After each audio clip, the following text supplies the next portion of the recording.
Welcome back to Walsall Fan TV. The joy and the pain. We certainly felt the pain yesterday, but let's move on. We got another game on Monday, and Salford are going to visit us. The guy to talk to about Salford is Danny from One Up Front, Salford City Podcast. Thanks for joining us, Danny. My total pleasure. Thanks for having me on. It's all right. It's all right, mate. We both had a bad result yesterday. Walsall lost 5-0 to MK Dons. Wow. And you guys lost at home to Sutton. Yeah. First question. You asked me just before we went live, how did that happen? I've done my match day vlog. I think Matt Sadler, the Walsall manager, just got everything completely wrong. Completely wrong. We've had a back three that sort of, you know, some managers are lucky and certain things happen and it sort of goes well for them. Walsall had a lot of problem with centre halves this season, injuries, and we stumbled upon a back three with Taylor Allen, who used to be a striker, then winger, went to wing back, and he dropped into left-sided centre half. And actually, he's done really well there. He's done really well. Donovan Daniels got injured, which left us even worse off. And David Kagbu is a young player we've got on loan from Stoke. Yeah. He's settled into the middle of centre half. And a player we'd got in January on loan from Norwich, Manny Adebayaga, he slotted into the right side. And those three, as inexperienced as they are, have been fantastic. Got us on a great winning run, and they've been excellent. Like, you wouldn't think they were inexperienced. You'd think they've been playing together forever. Got a young goalkeeper as well, Jackson Smith. He came in for Owen Evans, who had an injury. And the back three and the keeper, solid, excellent. And you would think we'd be missing the likes of Donovan Daniels and the Priest Farquharson. But they've both had their injury concerns. But we've been better without them, which is a surprise, but a welcome surprise. So when you're playing so well with them, what Matt Sadler, the Walsall manager, decided to do, Donovan Daniels, not really fit, he puts him back in as centre half when he's obviously not ready. And Adebayaga, who's been excellent, he decides to take out our right wing back and plays him as right wing back. He's an inexperienced centre half, and he's played him at right wing back. Yeah. So that's mistake one. Mistake two, we did try before with Walsall playing two CDMs, and it always went wrong for us. And he went back to it for some strange reason. The player he brought in was Ryan Sturck, who did well start of the season. He'd been out with injury and not been in since. He came back in and he looked like he was running in treacle. He just got no energy at all. And then left wing back, Liam Gordon, having a decent season for us. We do want more from him, obviously. But he'd been away on international duty in Ghana. So you think of the travelling, he's played 2 games. Yeah. He starts the game, looks like he's just finished 180, let alone had a week off. So we started the game with 3 players who really were just way off the pace. Plus Adebayaga playing out of position and looking lost. Yeah. Despite that, Walsall, first half, played really well. Mo Fall is a player that's sort of come to us on loan. I don't know whether you played against him when he was with Doncaster. Possibly. He's got plenty of skills, but he's not a finisher. And he had 2 chances, 2 really, really good chances first half. Missed the target with the first. Keeper made a good save with the second. And then MK Dons sort of just trying to get a bit of possession, really, as the half is wandering on. Ball into the box, flicked on, and then a player gets in front of Daniels, who's still sort of walking on treacle sort of thing. Gets in front of him, pouts it home, and they go ahead 1-0 at half time. So you're thinking that is totally a shocker at that point. But then you think at half time, he's going to take off Stirk, Daniels, even Liam Gordon, perhaps. And he takes off Malfal because he says he looked tired. I'm thinking, like, how the rest of them were like all over the shop and obviously shattered. And he takes off Malfal. Didn't make any sense. But he'd got 4 strikers on the bench and he swapped him for a midfielder. How does that make any sense? Sometimes you can be too clever for your own good as a manager, I think, can't you? You can try to kind of out adjust the opposition, and in fact, you actually ruin what your strengths are. So I wasn't there, obviously, but it sounds like maybe you just tried to be a bit too clever there.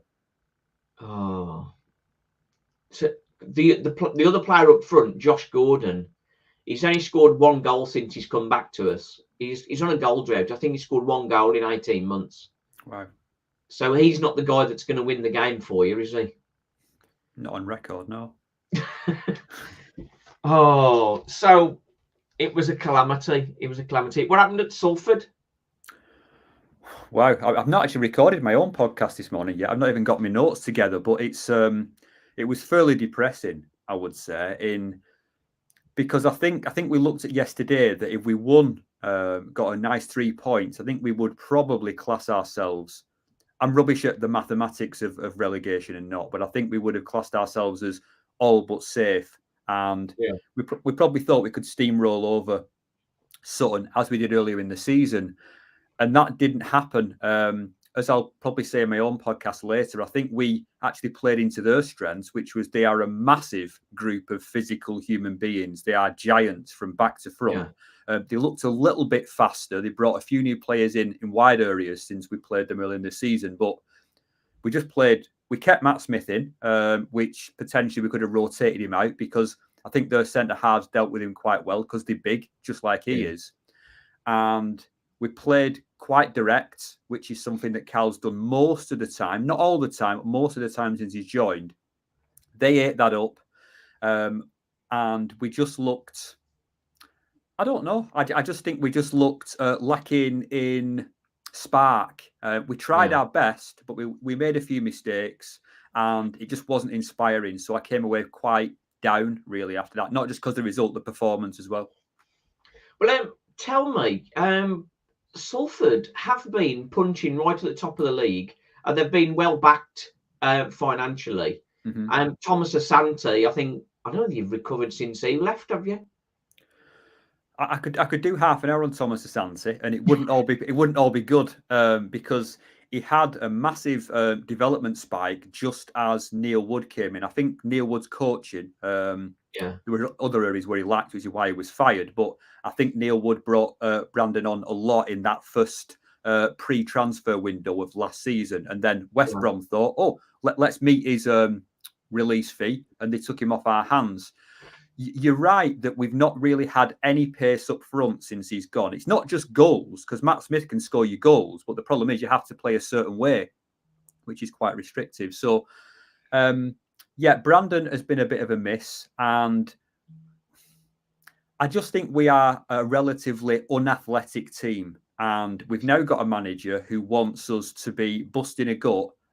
Rightly so. We want to see it as well. He wants us to be a very intense, physically aggressive, dominant team. And we don't really have the individuals to do that. So we're hoping that in pre-season, all the contracts that we don't want can disappear and we can start to rebuild. But he's got a team that are trying the best for him, but they're limited, really. Yeah. It's like having a little lad and asking him to go and beat a giant up. David and Goliath. Yeah, that's it. So your season, I think you're not going to go down. You're not going to go down. So. You're well clear of that. But Sutton, 3 wins on the bounce. I think Colchester and, well, particularly Grimsby, I think. Have you looked at the bottom of the table? I think Grimsby are the ones that are most likely to go down, I think, at this stage, the way Sutton have picked up. Yeah, I'd looked at that. It surprised me a little bit because when Cal joined us, call it 2 and a bit months ago, his first game, which was a day after he actually joined, he joined on a Friday. We played on a Saturday against Forest Green, which was a massive, massive game. And we were losing 2-1 going into the final few minutes. And just because of a bit of spark of inspiration and with the new manager behind us, we actually managed to get a draw, because that would have been a massive 6-pointer against us to lose that game. And since then, I think we were unbeaten in 8. You have been on a good run, yeah. We've had 3 runs. We've had kind of an initial unbeaten run, then a dog rough run under Carl, and now we kind of, until yesterday, I would say, have looked relatively decent, trying to play a bit more football. And Matt Smith's even been rotated out every now and again, which is personally something I like to see. Yeah, Matt Smith, 24 goals. He certainly knows where the goal is, doesn't he?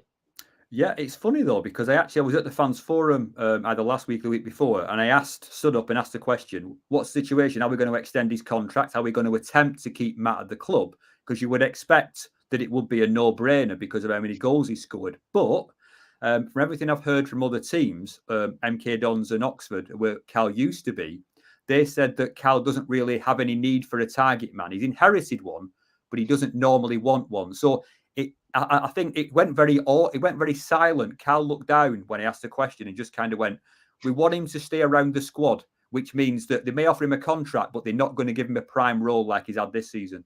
Yeah.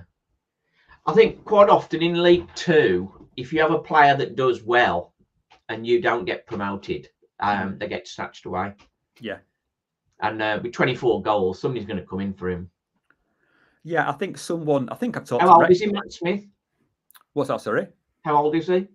Oh, I would say he's in his mid-30s, so he's not. So he's on the tail end. Yeah. Yeah, he's had his days in the Championship with like Leeds and stuff. But I think Wrexham, when I've spoken to them a few times this year on various podcasts, they've said they'd like him as a plan B. So his wages are considerable, I suppose, but I think they can afford to have someone sat on the bench who can maybe change your game, like Matt Smith.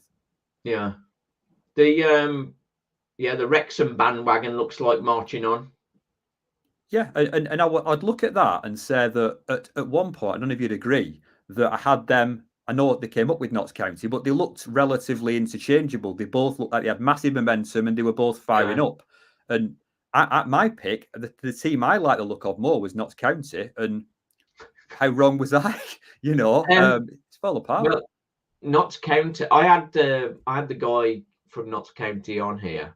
And he said before our game, he said, you attack us and you'll beat us because we can't defend. Yeah. And I don't know whether our manager listened to my match preview. Probably did, I would expect. If only he listened to all of them. Notts County, people have found out they can't defend. They're just attacking them. And they're really struggling, aren't they? They've got a great forward line, but... they do. What was it? 76 goals they've conceded. Yeah, the first time I started to smell a bit of a rat with them, they had a game on TV against Mansfield, and this is probably before Mansfield were showing the kind of form they've had recently, and it looked level pegging for a while. But as you say, as soon as they were on the back foot and Notts County had to defend, it was just like going hot knife through butter. And I thought, all right, because we didn't test them, because Notts County early in the season were such a high pressing, intense team. They just rushed us off the ball and we couldn't deal with it. But I actually think that they're physically tired as well because they've been doing that for so long, such high intense pressing all season. I think they're absolutely dead on the feet as well. Yeah, I think that's probably right. I think they're both Wrexham and Notts County came up thinking like, oh, we'll walk this League 2. And they found it harder going. Wrexham have got a bigger squad, so they've sort of coped with it better. But they didn't really add too many, did they? Initially, Wrexham. But it looks like they're third now. My dark horse is to grab a place in the top 3, Barrow. I did a predictions. I do a predictions thing every during the running, and the computer. I put my mining for this weekend and let the computer run the rest. And it had Barrow finishing second. Okay. That would stir it up a bit, wouldn't it? I did. It had got Walsall finishing 11th, so I had to sort of correct that. But after yesterday, I think 11th. We're all in 11th now. But as it stands, just looking at the table, Crawley is still in the pound seats. But they lost at home to Doncaster, who are much improved. But at the moment, we're just 4 points off 7th with 2 games on Gillingham. One thing I always like to ask people is when they come on my podcast is, let's say, if you're in with a sniff of promotion, do you actually want it? Are you good enough for it? Is it going to be a good thing? You know what I mean? Do you know, for years, people have said to me, oh, Walsall, they don't want to go up. They can't afford to go up. Okay. And it's the most frustrating thing for me when people say that. But yesterday, it sort of felt like we didn't want it. And the way he changed the team around, it was like, we don't want this. But saying that, Walsall got 4 home games in the last 7 games. Okay. If we win those 4 games, we're going to be knocking on 7th. We're going to be right there. In some ways, the game against MK was a free hit. So maybe Matt Sadler used it as a time to get a few players on the pitch and players who haven't played and coming back from injury, sort of give them a bit of a run out. If that means he's going to play Donovan Daniels again on Monday, I think it's a big mistake. The Priest was on the bench. But if he's an intelligent guy, he will go back to the back 3 that was working and go back to the team that was working. Yeah. But after his decisions yesterday, I have no idea what he's going to do. It's no idea. Well, what you're saying there, though, I had a similar thought that it's almost like a Tuesday, Saturday turnaround, having a Friday, Monday. You've got very little recovery time in between. So I was thinking, are we going to be a bit rotational in our first game of Easter rather than the second? But maybe as you said, maybe he's just using it as I'm probably not going to get a point against MK Dons, because I personally rate them very highly. I think their manager is exceptional, Mike Williamson. So I'm hoping, a bit like you are, that we actually do something, what we should do, which is maybe rotate the team on Monday. Yeah. So I would say 70%, I'm going to say you probably won't see Matt Smith on Monday, because I think we will have to rest him. He's an older fella, and it was quite a physical game yesterday. So we need him for the rest of the season. Don't want him picking up injuries. So we'll see how that goes. Yeah. And I think I had a discussion with one of my buddies, Lee, about Isaac Hutchinson. Isaac Hutchinson has been a standout player for Walsall this season. 11 goals, 9 assists. Wow. But the last few games, he's just been totally off it. And Lee suggested that perhaps maybe he's had an offer and he's going to be off and he don't want to get injured. Okay. But given there is such an outlet for us, because he looked off it yesterday. As it happens, the last 8 minutes when we were already 4-0 down, or 5-0 down rather, the whole team sort of seemed to kick into gear and start playing. But it was like, the game's done. The game's done. And you say MK Don's a good team. And this is going to sound really strange when I say this, because they've just beat us 5-0. But that first half, we had them. They looked very ordinary, and we should have been ahead. And second half, I think taking your striker off was kamikaze tactics. I think with Williamson, the thing is, based on literally one appearance that I saw of his Gateshead team before he moved, if MK Dons can replicate the calmness in possession and complete understanding of his game plan, if he can transfer that to MK, then at the moment it might not be there. I'm sure it's not, but that Gateshead team was one of the best. And in the fifth tier of English football, what he did there was astounding to me. On what kind of budget, I don't know. But I just think there's something extraordinary about Matt Williamson. And I wish, considering when he joined MK, we weren't an attractive proposition, but maybe we were having a good season. It may have looked at us rather than maybe, not that I'm wishing Carl away, but it's just Mike Williamson was my absolute favourite. Love him. As I love Pete Wild at Barrow, I think he's he's done a good job, hasn't he? As a tactician, I always find that when we're on a good run and we play Barrow, he's the first manager in sequence to be able to unpick what we're doing and to stop us doing it. Him and I would say Challoner in his pomp are two of my favourites in terms of adjusting to an opposition's strengths. Yeah. I think if Walsall were to get into the top 7, which I think after Friday is looking unlikely. Yeah. But I prefer to play MK than Barrow. Yeah. Barrow I thought was very good. As you say, Wild, he's sort of very smart guy, isn't he? He's got him playing really well. But for Monday's game, it's one of those. I think there's probably not that much on it for Salford now. We need a win. We need some points, I should say. So I think we've got a naturally. I don't know whether you do, to be honest, because you're on 47 points. Yeah.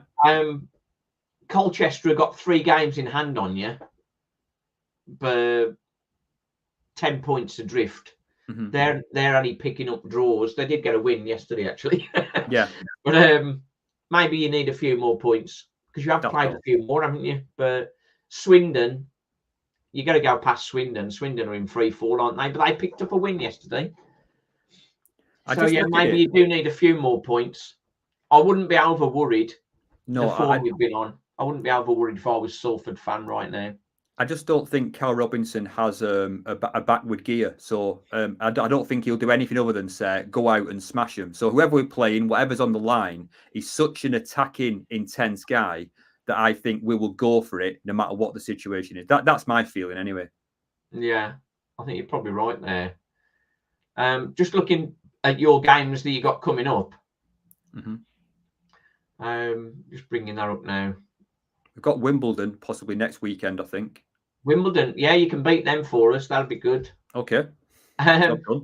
Wimbledon away, Bradford at home.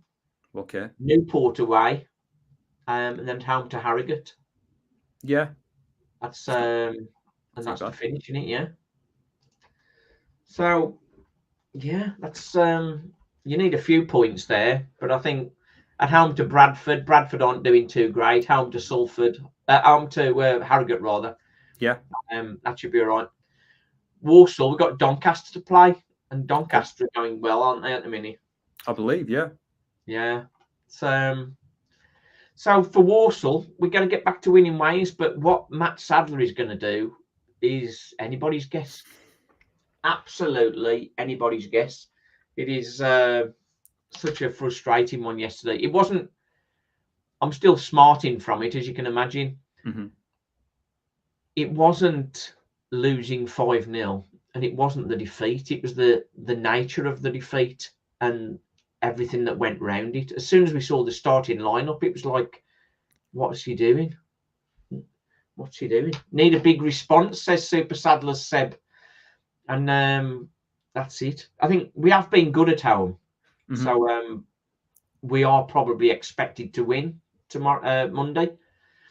And a win would put us back in the mix again and give us the race into the race. And it's nice to be involved in that mix-up, isn't it, at the end of the season? I say it's not been the season for Salford, but next season you come back at it, you think? I'm fascinated. I mean, again, it's going back to Cal's comments recently. He said that this pre-season for the players is going to be like the hardest thing they've ever had because he said he's a very old school coach in that way. So I do think the base fitness levels when we get to the start of next season will be higher. And I think we'll be looking for the number one thing on his checklist is athletes. We want athletes in the squad, not just a load of technical players who aren't that quick, because I think that's where we struggle, to be fair. Pace, yeah. I think for Walsall, Matt Sadler is if we don't make playoffs, I think Matt Sadler is going to be outed, I reckon. because we've had a much better squad this season. We should be doing much better with the squad we've got. We have had injuries, but so does everybody else. The biggest confusion. Are you aware of Danny Johnson? Did he used to play for Salford a while ago? I'm not quite sure. Or maybe I'm getting mixed up with someone else. But I'm not. I don't think so actually. okay. He played Leighton Orient and Mansfield. Okay. Came on loan to us last season, scored 15 goals before January, and got pulled away, and pulled back to Mansfield, and they wouldn't let us buy him, or they sort of put a crazy fee on him. Yeah. And his contract was up at the end of the season, and then at the close season, we bought him in. We thought, excellent, we've got him for the season. Matt Sadler's played him for about 4 or 5 games, and then just dropped him from the team, and he's not played him all season. He's not played him. Now, Matt Sadler wants to play a high press, and Danny Johnson is not the perfect guy for that. No, I understand. But he's a proven goal scorer, and he's just not played him. And the ridiculousness of the situation between the two. They say there's not been a falling out, but there's got to have been a falling out. He brought Danny Johnson on with quarter an hour left when we were 4-0 down. Not taking the piss. That is, isn't it? That is absolutely taking the... isn't it? That as a manager, bringing a player like that on who's been starved of game time, bring him on when you're 4-0 down. That is just taking the... Oh. Well, I'll tell you one thing, right? We've got a player who admittedly has featured more under... Cal Robinson than he did under Neil Wood, but Neil Wood used to bring on he's called Callum Morton, a ginger-haired striker, and he'd bring him on regularly on the 93rd minute. So for me, that's really taking the Michael. It was that was the only time he ever saw any game time. So yeah, 15 minutes is a bit of a slap in the face, but like seconds. I don't know what. Then it was to get his appearance money or something. I don't know what that was. That was crazy. Was that for a young player? No, he's not a young player at all. No, he's not. That would be just to get his appearances up then. It must be. Yeah. But Danny Johnson, he must be spitting feathers, really. He's had an injury recently. He broke his toe, fell down the stairs at home, apparently. Okay. But I think the way he's being treated, I won't be surprised if he threw himself down the stairs just to have a break. I'll tell you one quick thing, though, that I was impressed with in the reverse fixture early this season, is that I think we started the first half against at our place against Walsall. I forget whether we were winning at half time, but it felt like we were 1 up. We were 1 up. There we go. Half time should have been 3 up and out of sight. Really, right. Absolutely battered us first half. That's it. I was thinking, because I was talking to one of my pals on the way home last night from the game, and I said, "What was the score?" And he said it was 1-0. So there we go. But it felt like real control. And what you did at half time, which I thought was very astute, is we had a player sitting in front of our back four, Stevie Mallon, who is very, very good technical passer, virtually immobile in terms of athleticism. But all you did is to stop our flow of passing through him. You just man-marked him from minute 46 onwards, and you completely controlled the rest of the game. So I can't see anything about any other games you've played, but I thought an adjustment to stop us doing something effectively in a game. I was quite impressed with that one for sure. What at the start of that game, we had Taylor Allen was playing left wing back, and David Kagbu, who's a right-sided centre half, with 2 league games under his belt at that point. He played him at left-sided centre half next to Taylor Allen, who'd not really been playing. So there's 2 players together there who were sort of not really on it at all. And David Kagbu got ripped apart first half. So he changed that. He changed that for the second half. Right. And Walsall, absolutely dominated. Absolutely dominated second half. But we should have been there. The game should have been over, really. You should have had 3, really, first half. Agreed. But for us, it's the dream of getting out of League 2. We didn't really expect to beat MK. But as I say, it's the nature of the defeat, really. That's the problem. But we march on. We march on. It looks like we'll be playing you again next season, unless we can really put a proper run together. But no wins in 4 for us now is not great preparation for a playoff push, is it? No. Oh dear. Anyway, Danny, thanks for coming on. My pleasure. The joy and the pain, we all know about that, don't we? We do. Cheers. Thanks for watching. Thanks for watching, everybody. Cheers. Thanks. Oh.